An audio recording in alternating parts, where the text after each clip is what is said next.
I want to share with you a rendering from our builder. And as I do that, let me tell you that there's already going to be some changes to this. There's going to be a couple more windows in the front and some different things. But it shows you an idea of what this new building is going to look like. That front is going to be brick, similar to the brick on our new building. But the siding down the sides there, much like the 200 and 300 buildings, will be metal siding that will match. I'd love to brick the whole thing, but man, that would just cost a lot of money. But let me say again that we praise the Lord for clear direction from our church congregation, from our membership, through our recent vote, and through the generous giving of those from our church and school families, and for progress being made. It is a lot more fun for me to be able to actually focus on building a building instead of focusing on how I can share information with you to get to a vote to try to build a building. Now, alongside that, there's been some complicating factors that I want to share with you. Now, the Lord has blessed us with a great team, and that team starts with our builder, the McKnight Group. And let me say this, I truly, and I mean this, we received multiple bids when we looked at this project, but I will tell you, being in the ins and outs of it, with the multi-purpose room and now with this build, I wouldn't want to work with anyone else. The McKnight Group is a Christian company. They regularly pray for us. They start their meetings in prayer. And although there are many great construction places around here, let me say, the McKnight Group knows churches and Christian schools, and they get us. And that's big, because we aren't having to reinvent the wheel with figuring out all these things with them. We're not having to go through all this feedback and data with them. They build what we're looking at all the time, and they're very helpful in that. Alongside of that, we've been blessed with a great team of people who know what they're doing. Now, as we have had our capital campaign task force, there's been certain members of that who are staying in for these building meetings. Two of those members, outside of myself, are George Harmon, who George Harmon has forgotten more about building a building than I've ever learned. As well, JT Winery, who JT, there hasn't been many things in life that JT hasn't been blessed to be able to do, right? As well, one of my favorite guys in this ministry is a guy that you don't see on Sunday. He goes to another local church in the area, but he serves as our maintenance director, and that's Jonathan Klemanski. And I hope if you ever get a chance to meet him that you do, because he is just a wonderful blessing to our ministry. He is a maintenance director, but he is a minister here. And he has been serving in those meetings. And at times as well, we're now bringing in Jane Miner as we get into like design for classrooms and things like that. But alongside that, we'll have other specialists in or different things at the time. We've had meetings with Our Lady in the Kitchen because she's helping us to design the kitchen for it. We've had meetings with our athletic director for the gym. And also I'm able to give impact on the church side of what we need for those things. But so far we've had 2 meetings with McKnight. The first has been an update meeting where we walked through a few details and code updates that I'll share with you in a moment. But then they brought in companies to do bidding for the utility work.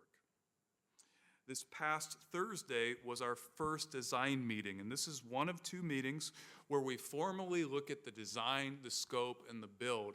And this was a 3 to 3.5 hour marathon that I'm going to be honest with you, I had to just like go for a walk and process after that long meeting. It was a long one. But as we had that meeting, we have made some tweaks to the building layout. And I don't have blueprints to share with you tonight because those things are changing. They're working on. But once they are finalized, I will be glad to put those out for you to be able to look at as well. We could probably, I'm sure we could have a digital version of that too if it really strikes your fancy. But let me just say this, that if you are interested in the really technical side of these things, after these meetings are over, I put a summary together of them. And honestly, I'm doing that so I don't forget everything from these meetings. But I share that with campaign task members. I share that with our elders, with other staff members, so they know what's going on if you have a question. If you have any interest in seeing, like, what's all the technical details. For example, one technical detail, we decided that we're going to have for the classrooms polished concrete floors. If you're interested in learning all those things and why we're doing those things, I'm glad to share that with you and ask any more questions. Just ask me for it. Email me, text me, see me at church and ask me, and I'll write it down to get that to you. Alongside that, the thing that we have seen so far, quite honestly, is that we are dealing with significant overages already for this project. And honestly, there's not going to be much that we can do about them. Let me share with you about that. Before we began this project, we budgeted a significant contingency to this project of $436,000, plus we budgeted another $500,000 for furnishings for the buildings, desks, technology, things like that. And I've been told that there are actually some continued funds that the school board is going to set aside more for those furnishings because they know it's just going to cost money to do that. Now, due to code changes that we are now under, we've found that much of that contingency is already eaten up, and we saw that during the first meeting. For example, number one, there has been a fire code change that we now must, in that new building, add a full sprinkler system to it that's going to cost around $200,000. And there's nothing that we can do about that. And it's understandable, having that many students, having that much ministry in there each day, they're going to want it to be sprinkled. Additionally, there have been energy and acoustic changes. Originally, we were looking to do block walls like we have in the rest of this building that are very durable.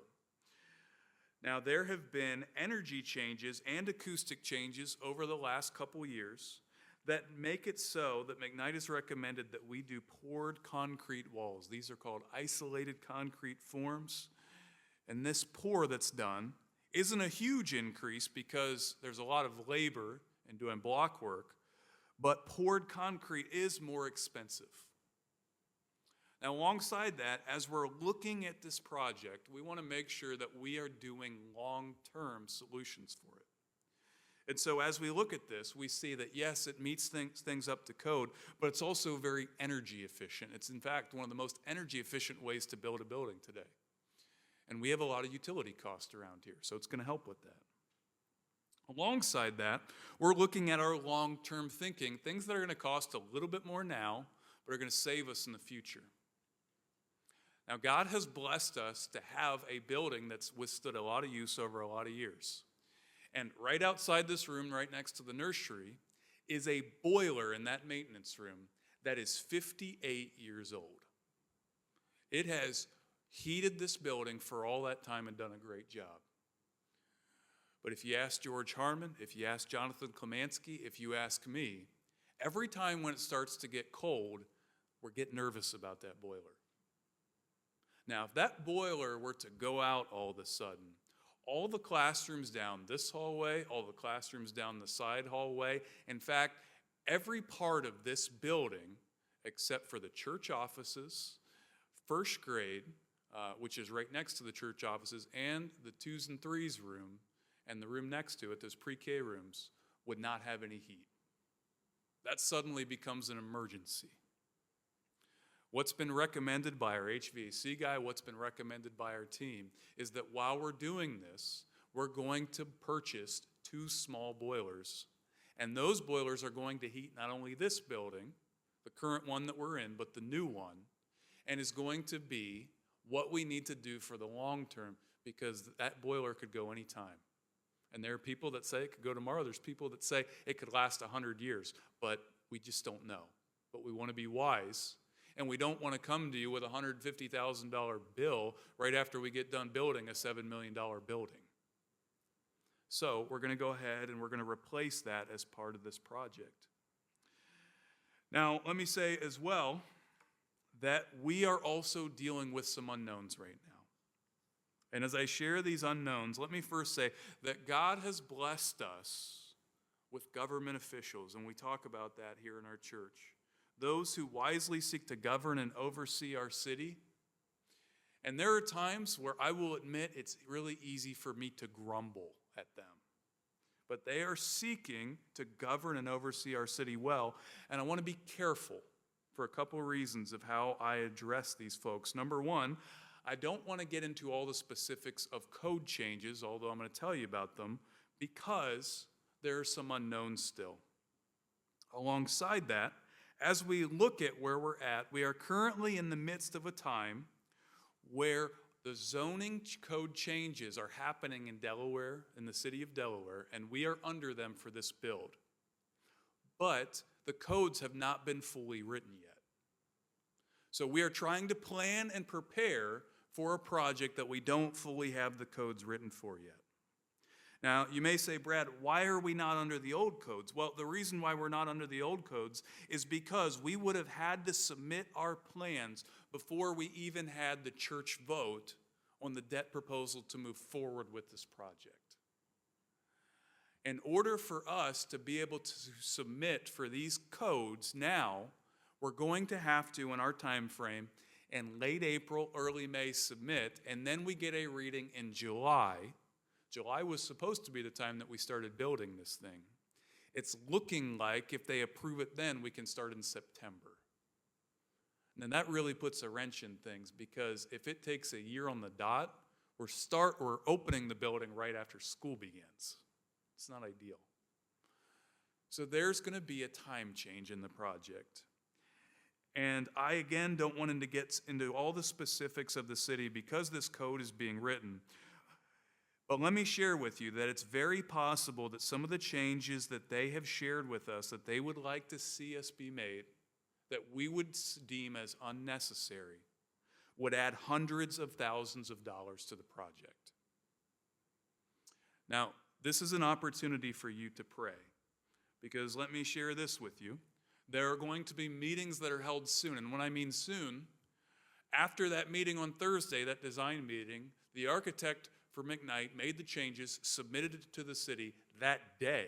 That's how good they are. And we are requesting a meeting, Lord willing, this week with the city. We want to do it this week because Jane Miner is going to be in that meeting, and she's out of town the following week. Now, if Jane can't be there, that's okay. We've got other representatives. But George Harmon, myself, and either Jane or Jonathan Klemanski are going to be there for that meeting.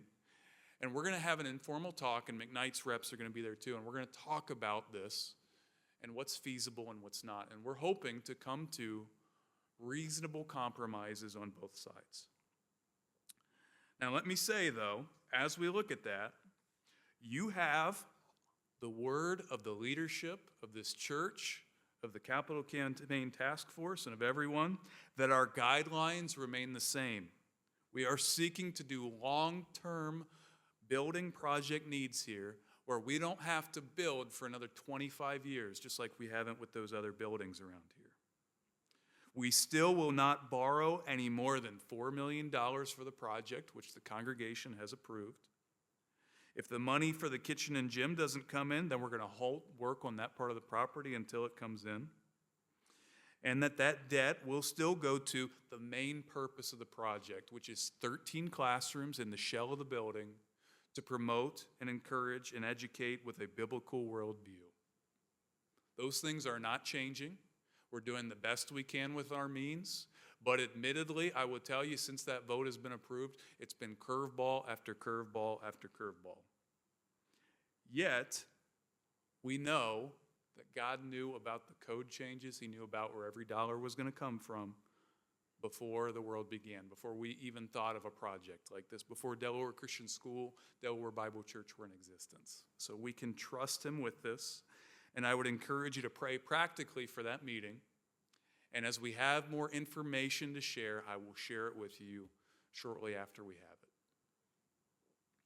it. Again, for technical questions, JT and I are going to be available afterwards, but are there any questions that I can answer at this time? Diane Engel.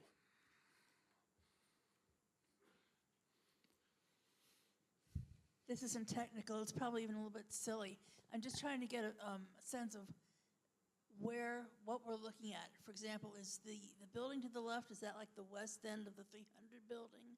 So the best way that I could the best way that I would look at it is it's going to be this way. So at the end of this building is where the blue looks like a Honda Civic is parked. Then there is an extension there, a connector, and then there is the new build. So there will be a drive through here that will connect to it.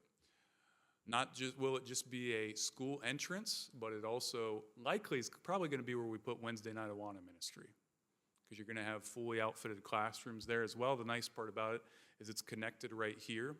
As this building becomes more middle school, high school, then you're just going to have a short walk from nursery to the other elementary classes we can use on Sunday mornings. And for those who don't like to walk a really long way to Sunday school, we can actually have some more classes in this building, because we're going to have seats that are big enough for all of our adult rear ends in this building.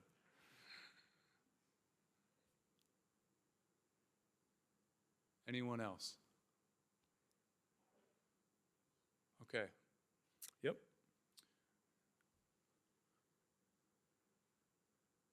Mrs. Hacker. Thank you.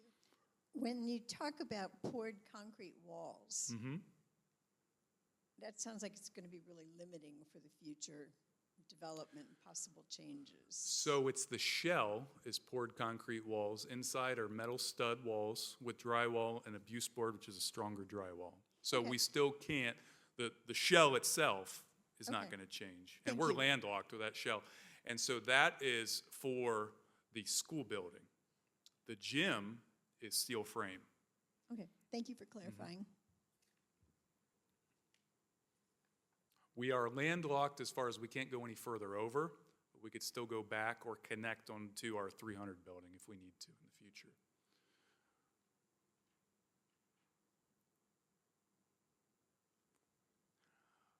All right, let me share a couple other things. I know that it is about 2 minutes till, and I've got about 5 more minutes worth of stuff, and I'm glad to answer any final questions as well. Again, glad to after as well.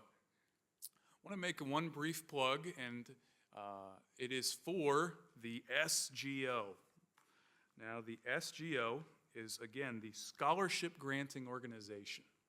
What does that mean for you? It means that under the new state tax credit beginning last year, you can, as a taxpayer, designate tax money that you have or that you will have to pay into the state of Ohio to scholarships for worthy students attending Delaware Christian School. Every dollar that you defer goes towards scholarships at the school 100%, and that then frees up additional dollars for these other needs that we're talking about, such as, Lord willing, our build or other things that we're able to do with that.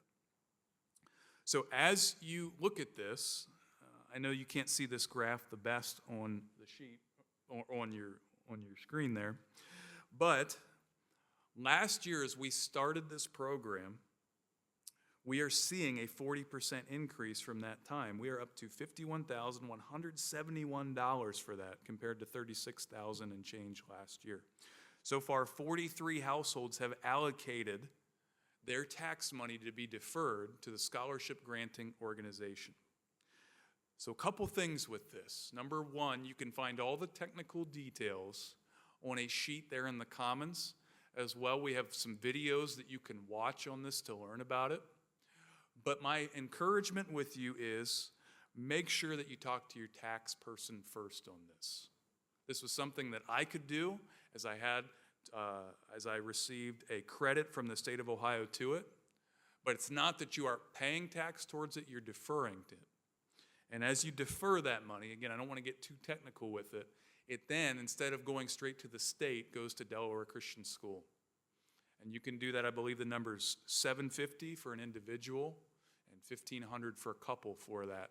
All of that then going towards that ministry. And as we're able to do that, we're able to provide, again, farther reduced or even free tuition for families in need. So it's something that we would encourage you to consider, to think about. If you have questions on that, I'm glad to answer them after our time is over. Dr. Miser. I just want to put a plug in for the SGO again. It's such a simple process. It is. Such a simple process. So Debbie and I last year, I had a lot of taxes I had to go to Ohio. So we went ahead and we do $750 each, so $1,500, put it on my credit card. And then when I filled my taxes to the state of Ohio, it became a credit. So go in online, donate the money, designate it for Delaware Christian. A little bit after I submitted my taxes, the state of Ohio came back and said, prove to us that you did this. So I had something printed off that I gave them, and that was it. That's it. And so $1,500 went to that instead of the state of Ohio. Easy peasy. It's a really simple process. It is the clearinghouse that we use, the OSIN SGO. They make it super simple. As Fred said, I did the same thing last year. Right before I did my taxes, I go online, go to the site, click Delaware Christian, put $1,500 in there, put it on my credit card. Then I got 1.5% back on that, and I paid it off instantly because no credit card debt with that. But you put it on there, they send you an email, you get it, you take it to your tax guy, and there you go. But just make sure with your tax person that it works for where you're at with your liabilities.